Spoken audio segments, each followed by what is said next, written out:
Ninjago Dragon's Rising Wave may not be too good, but the minifigures certainly feature a unique variety of characters. In this two-part long series, I'll be showing you my attempts on how to make these minifigures. Also, if you are more than a day late to this video, there's a high chance that the part 2 is already released, so make sure to check that out as well. But if it's not out yet, make sure to subscribe so you don't miss out on that one either. At first, we've got Kai, and in order to make him, you will need legs from Island Kai, torso is from regular crystallized Kai, then you will also need a pair of red arms with dark red hands, followed by the Wyldfyre armor.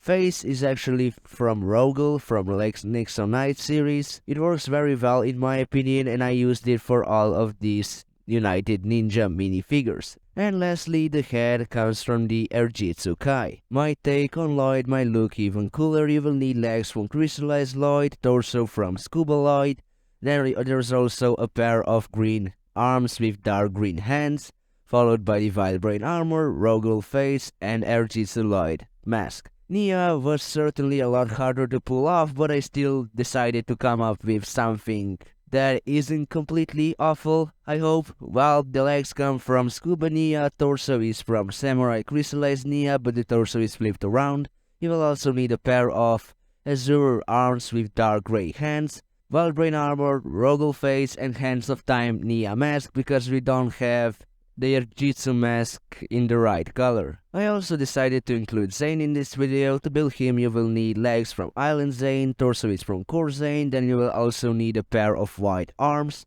Then there's this Wyldfyre armor and Rogel face as always, followed by Erjitsu Zane mask. Also, one thing is that the Rogel face is actually using the alternate expression, which fits Zane's color scheme a lot more in my opinion. Next up, I decided to make 3 different versions of Arin, so now let's get just straight into it. For the kid version, you will need dark blue short legs. The torso is from some of the older firefighter figures, not sure from what wave really.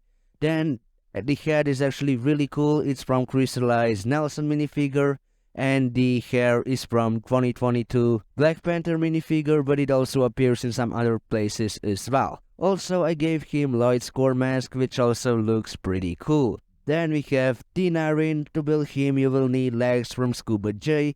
They actually really match up for some reason. Then the torso is from 2022 Wolverine, but it's flipped around. Also, there is one arm in orange and the other one is in yellowish orange, and both have black hands. Then the face, unfortunately, I don't know where it is from. I just randomly have it in my collection, but I can't remember from which minifigure it is, so if you know, make sure to comment that as well. And the hair is the same as the one used in the kid version. And yeah, that is how this version looks with the core mask there.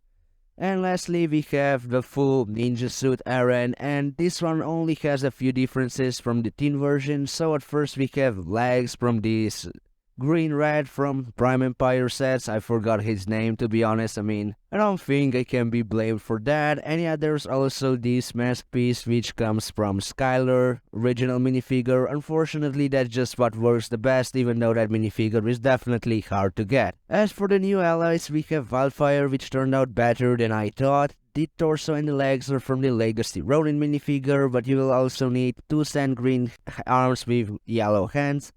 Then the face is actually from this Civilian from Ninjago Garden set, but actually it's a lot more common than that. It came in like 20 CD sets or something, so yeah, not that hard to get.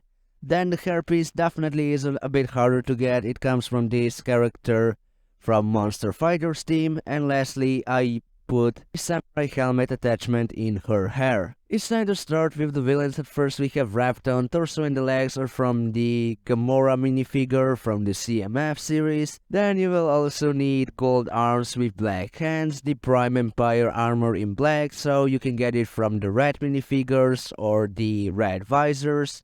Then the head is actually really interesting. I know it's pretty cursed because it's not yellow, but you know, this realistic skin tone.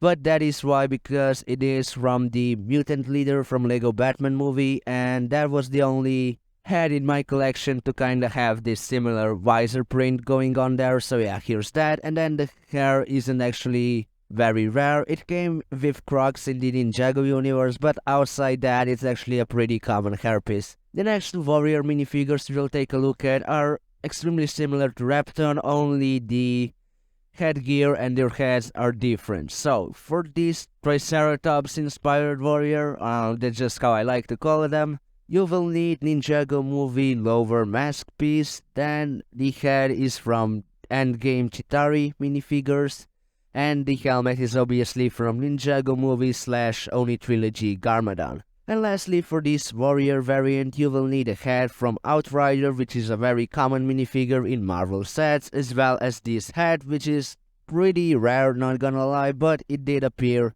with the Lego Ninjago movie CMF Garmadon minifigure, so it wasn't too hard to get back in the day. Overall, here you have it. This is it for this tutorial. Be sure to let me know your thoughts on these custom minifigures. Did they do a great job on capturing at least some of them? Make sure to tell me that in the comment section down below. Make sure you subscribe so you don't miss part 2 of this series, and if you enjoyed, I would highly appreciate a like. Have a great day, see you in the next video. Bye bye.